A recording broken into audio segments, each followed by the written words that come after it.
ओम शांति। 2 दिसंबर 2024। आज का ईश्वरीय महावाक्य है, मीठे बच्चे, तुम्हें अपने दीपक की संभाल स्वयं ही करनी है। तूफानों से बचने के लिए ज्ञान योग का घृत ज़रूर चाहिए। आज का प्रश्न है, कौन सा पुरुषार्थ गुप्त बाप से गुप्त वर्षा दिला देता है? उत्तर है, अंतर्मुख अर्थात चुप रहकर बाप को याद करो तो गुप्त वर्षा मिल जाएगा। याद में रहते शरीर छूटे तो बहुत अच्छा, इसमें कोई तकलीफ नहीं। याद के साथ साथ ज्ञान योग की सर्विस भी करनी है। अगर नहीं कर सकते तो कर्मणा सेवा करो, बहुतों को सुख देंगे तो आशीर्वाद मिलेगी। चलन और बोलचाल भी बहुत सात्विक चाहिए। आज का गीत है, निर्बल से लड़ाई बलवान की। ओम शांति। बाबा ने समझा दिया है, जब ऐसे गीत सुनते हो तो हर एक को अपने ऊपर ही विचार सागर मंथन करना होता है। यह तो बच्चे जानते हैं, मनुष्य मरते हैं तो 12 रोज़ दीवा जगाते हैं। तुम फिर मरने के लिए तैयारी कर रहे हो और अपनी जोत पुरुषार्थ कर आप ही जगा रहे हो। पुरुषार्थ भी माला में आने वाले ही करते हैं, प्रजा इस माला में नहीं आती। पुरुषार्थ करना चाहिए, हम विजयी माला में पहले जाएं। कहाँ माया बिल्ली तूफान लगाकर विकर्म न बना दे जो दीवा बुझ जाए। अब इसमें ज्ञान और योग दोनों बल चाहिए। योग के साथ ज्ञान भी ज़रूरी है। हर एक को अपने दीपक की संभाल करनी है। अंत तक पुरुषार्थ चलना ही है, रेस चलती रहती है तो बहुत संभाल करनी है। कहाँ ज्योत कम न हो जाए, बुझ न जाए, इसलिए योग और ज्ञान का घृत रोज़ डालना पड़ता है। योग बल की ताकत नहीं है तो दौड़ नहीं सकते हैं, पिछाड़ी में रह जाते हैं। स्कूल में सब्जेक्ट होती है, देखते हैं हम इस सब्जेक्ट में तीखे नहीं हैं तो हिसाब में ज़ोर लगाते हैं। यहाँ भी ऐसे हैं। स्थूल सर्विस की सब्जेक्ट भी बहुत अच्छी है, बहुतों की आशीर्वाद मिलती है। कोई बच्चे ज्ञान की सर्विस करते हैं, दिन प्रतिदिन सर्विस की वृद्धि होती जाएगी। एक धनी के 6-8 दुकान भी होते हैं, सभी एक जैसे नहीं चलते। कोई में कम ग्राहकी, कोई में जास्ती होती है। तुम्हारा भी एक दिन वह समय आने वाला है जो रात को भी फुर्सत नहीं मिलेगी। सबको पता चलेगा कि ज्ञान सागर बाबा आया हुआ है। अविनाशी ज्ञान रत्नों से झोली भरते हैं। फिर बहुत बच्चे आएंगे, बात मत पूछो। 1-2 को सुनाते हैं ना। यहाँ यह वस्तु बहुत अच्छी सस्ती मिलती है। तुम बच्चे भी जानते हो, यह राजयोग की शिक्षा बहुत सहज है। सबको इस ज्ञान रत्नों का मालूम पड़ जाएगा तो अच्छे रहेंगे। तुम यह ज्ञान और योग की सर्विस करते हो। जो यह ज्ञान योग की सर्विस नहीं कर सकते तो फिर कर्मणा सर्विस की भी मार्क्स है। सभी की आशीर्वाद मिलेगी। 1-2 को सुख देना होता है। यह तो बहुत बहुत सस्ती खान है। यह अविनाशी हीरे जवाहरातों की खान है। 8 रत्नों की माला बनाते हैं ना, पूजते भी हैं, परंतु किसको पता नहीं है यह माला किसकी बनी हुई है। तुम बच्चे जानते हो कैसे हम ही पूज्य सो पुजारी बनते हैं। यह बड़ी वंडरफुल नॉलेज है जो दुनिया में कोई नहीं जानते। अभी तुम लकी स्टार बच्चों को ही निश्चय है कि हम स्वर्ग के मालिक थे, अभी नर्क के मालिक बन पड़े हैं। स्वर्ग के मालिक होंगे तो पुरुषार्थ भी वैसा ही लेंगे। अभी फिर हम स्वर्ग के मालिक बन रहे हैं। तुम ब्राह्मणों को ही इस संगमयुग का पता है। दूसरी ओर सारी दुनिया है कलयुग में। युग तो अलग अलग है ना। सतयुग में होंगे तो पुनर्जन्म सतयुग में लेंगे, अभी तुम संगम युग पर हो। तुम्हारे से कोई शरीर छोड़ेंगे तो संस्कारों अनुसार फिर वहाँ ही आकर जन्म लेंगे। तुम ब्राह्मण हो संगम युग के, वह शूद्र हैं कलयुग के। यह नॉलेज भी तुमको इस संगम पर मिलती है। तुम बी के ज्ञान गंगाएं प्रैक्टिकल में अब संगम युग पर हो। अभी तुमको रेस करनी है, दुकान संभालनी है। ज्ञान योग की धारणा नहीं होगी तो दुकान संभाल नहीं सकेंगे।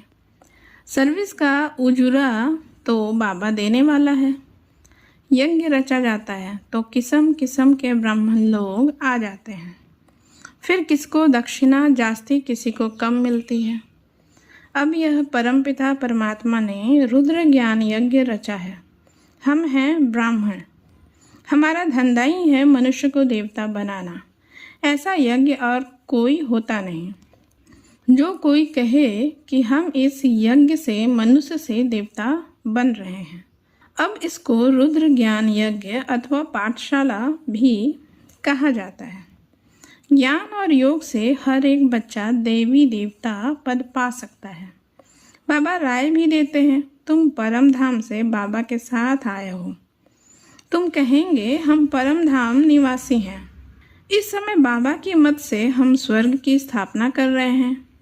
जो स्थापना करेंगे वही ज़रूर मालिक बनेंगे। तुम जानते हो इस दुनिया में हम मोस्ट लकीस्ट ज्ञान सूर्य, ज्ञान चंद्रमा और ज्ञान सितारे हैं। बनाने वाला है ज्ञान सागर। वह सूर्य चांद सितारे तो स्थूल में है ना, उनके साथ हमारी भेंट है तो हम भी फिर ज्ञान सूर्य, ज्ञान चंद्रमा, ज्ञान सितारे होंगे। हमको ऐसा बनाने वाला है ज्ञान का सागर। नाम तो पड़ेगा ना। ज्ञान सूर्य अथवा ज्ञान सागर के हम बच्चे हैं। वह तो यहाँ के रहवासी नहीं है। बाबा कहते हैं मैं आता हूँ तुमको आप समान बनाता हूँ। ज्ञान सूर्य, ज्ञान सितारे तुमको यहाँ बनना है। तुम जानते हो बरोबर हम भविष्य में फिर यहाँ ही स्वर्ग के मालिक बनेंगे। सारा मदार पुरुषार्थ पर है। हम माया पर जीत पाने के वॉरियर्स हैं। वो लोग फिर मन को वश करने के लिए कितने हठ आदि करते हैं। तुम तो हठ योग आदि कर न सको। बाबा कहते हैं तुमको कोई तकलीफ आदि नहीं करनी है। सिर्फ कहता हूँ तुमको मेरे पास आना है, इसलिए मुझे याद करो। मैं तुम बच्चों को लेने आया हूँ, ऐसे और कोई मनुष्य कह न सके। भल अपने को ईश्वर कहें परंतु अपने को गाइड कह न सके। बाबा कहते हैं मैं मुख्य पंडा कालों का काल हूँ। एक सत्यवान सावित्री की कहानी है ना, उनका जिस्मानी लव होने के कारण दुखी होती थी। तुम तो खुश होते हो। मैं तुम्हारी आत्मा को ले जाऊंगा, तुम कभी दुखी नहीं होंगे। जानते हो हमारा बाबा आया है स्वीट होम में ले जाने लिए, जिसको मुक्ति धाम निर्वाण धाम कहा जाता है। कहते हैं मैं सभी कालों का काल हूँ। वह तो एक आत्मा को ले जाते हैं। मैं तो कितना बड़ा काल हूँ। 5000 वर्ष पहले भी मैं गाइड बन सभी को ले गया था। साजन सजनियों को वापस ले जाते हैं तो उनको याद करना पड़े। तुम जानते हो अभी हम पढ़ रहे हैं, फिर यहाँ आएंगे। पहले स्वीट होम जाएंगे, फिर नीचे आएंगे। तुम बच्चे स्वर्ग के सितारे ठहरे, आगे नर्क के थे। सितारे बच्चों को कहा जाता है। लकी सितारे नंबरवार पुरुषार्थ अनुसार है। तुमको दादे की मिल्कियत मिलती है। खान बड़ी ज़बरदस्त है और यह खान एक ही बार निकलती है। वह खानियाँ तो बहुत है ना, निकलती रहती है। कोई बैठ ढूंढे तो बहुत है। यह तो एक ही बार एक ही खान मिलती है, अविनाशी ज्ञान रत्नों की। वह किताब तो बहुत है परंतु उनको रत्न नहीं कहेंगे। बाबा को ज्ञान सागर कहा जाता है। अविनाशी ज्ञान रत्नों की निराकारी खान है। इन रत्नों से हम झोलियाँ भरते रहते हैं। तुम बच्चों को खुशी होनी चाहिए। हर एक को फखूर भी होता है। दुकान पर धंधा जास्ती होता है तो नवाचार भी होता है। यहाँ प्रजा भी बना रहे हैं तो वारिस भी बना रहे हैं। यहाँ से रत्नों की झोली भर कर फिर जाए दान देना है। परमपिता परमात्मा ही ज्ञान सागर है जो ज्ञान रत्नों से झोली भरते हैं। बाकी वह समुद्र नहीं जो दिखाते हैं, रत्नों की थाली भरकर देवताओं को देते हैं। उस सागर से रत्न नहीं मिलते। यह ज्ञान रत्नों की बात है। ड्रामानुसार फिर तुमको रत्नों की खानियां भी मिलती है। वहाँ ढेर हीरे जवाहरात होंगे जिससे फिर भक्ति मार्ग में मंदिर आदि बनाएंगे। अर्थक्वेक आदि होने से सब अंदर चले जाते हैं। वहाँ महल आदि तो बहुत बनते हैं, एक नहीं। यहाँ भी राजाओं की कंपटीशन होती है बहुत। तुम बच्चे जानते हो, हूबहू कल पहले जैसा मकान बनाया था वैसा फिर बनाएंगे। वहाँ तो बहुत सहज मकान आदि बनते होंगे। साइंस बहुत काम देती है, परंतु वहाँ साइंस अक्षर नहीं होगा। साइंस को हिंदी में विज्ञान कहते हैं। आजकल तो विज्ञान भवन भी नाम रख दिया है। विज्ञान अक्षर ज्ञान के साथ भी लगता है। ज्ञान और योग को विज्ञान कहेंगे। ज्ञान से रत्न मिलते हैं, योग से हम एवं हेल्दी बनते हैं। यह ज्ञान और योग की नॉलेज है जिससे फिर वैकुंठ के बड़े बड़े भवन बनेंगे।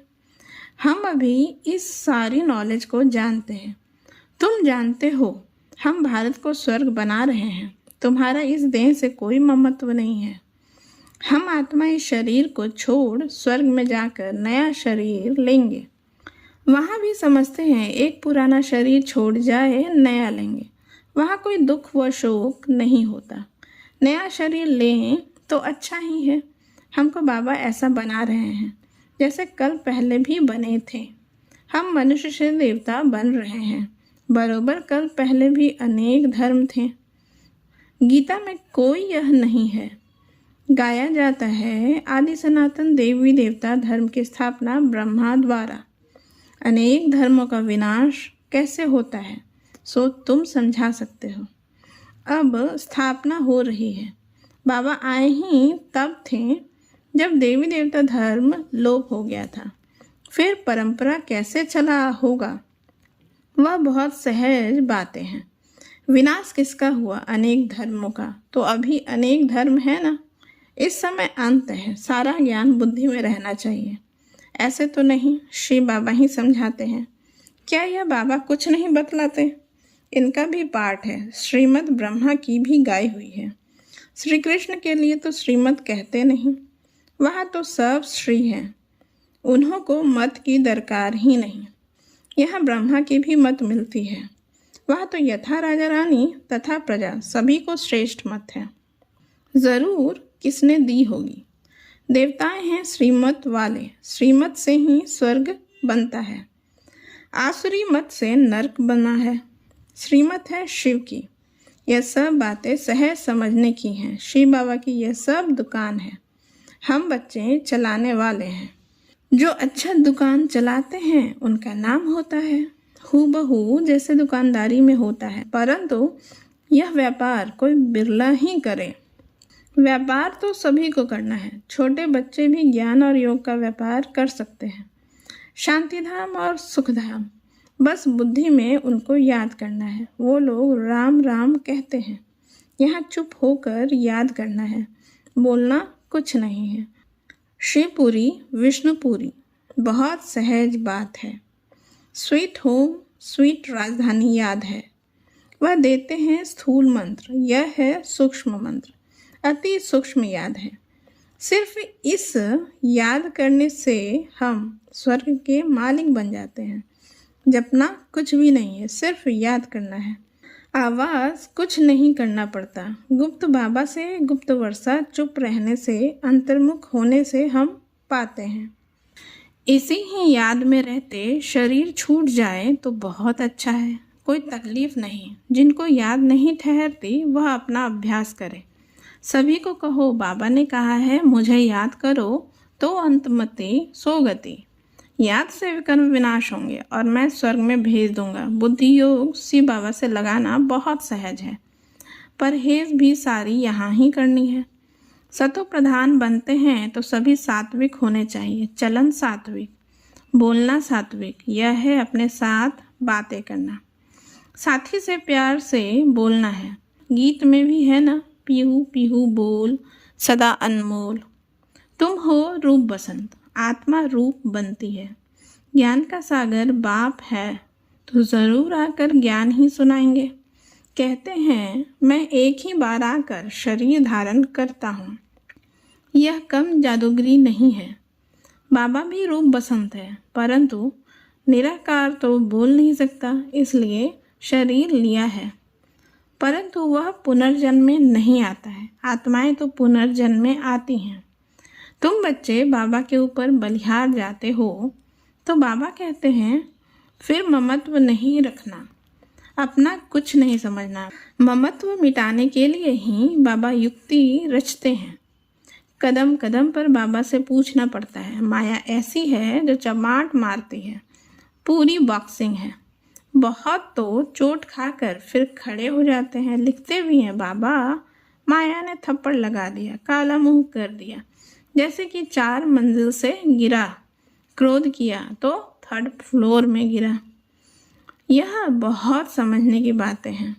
अब देखो बच्चे टेप के लिए भी मांग करते रहते हैं, बाबा टेप भेज दो, हम एक्यूरेट मुरली सुने।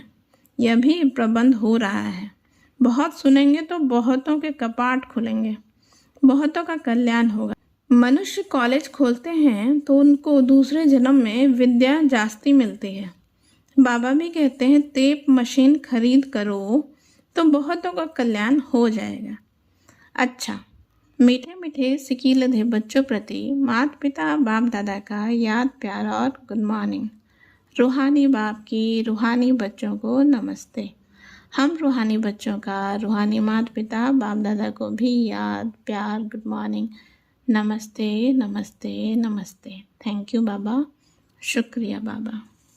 आज की धारणा के लिए मुख्य सार है। पहला नंबर, सतो प्रधान बनने के लिए बहुत बहुत परहेज से चलना है। अपना खान पान बोल चाल सब सात्विक रखना है। बाप समान रूप बसंत बनना है। दूसरा नंबर, अविनाशी ज्ञान रत्नों की निराकारी खान से अपनी झोली भरकर अपार खुशी में रहना है और दूसरों को भी इन रत्नों का दान देना है। वरदान है नष्ट मोहा बन, दुख अशांति के नाम और निशान को समाप्त करने वाले स्मृति स्वरूप भव। इसका विस्तार है, जो सदा एक की स्मृति में रहते हैं उनकी स्थिति एक रस हो जाती है। एक रस स्थिति का अर्थ है एक द्वारा सर्व संबंध, सर्व प्राप्तियों के रस का अनुभव करना। जो बाप को सर्व संबंध से अपना बनाकर स्मृति स्वरूप रहते हैं वह सहज ही नष्ट मोहा बन जाते हैं। जो नष्ट मोहा हैं उन्हें कभी कमाने में, धन संभालने में, किसी के बीमार होने में दुख की लहर नहीं आ सकती है। नष्ट मोह अर्थात दुख अशांति का नाम और निशान न हो, सदा बेफिक्र। आज का स्लोगन है, क्षमाशील वह है जो रहम दिल बन सर्व को दुआएं देते रहें। ओम शांति।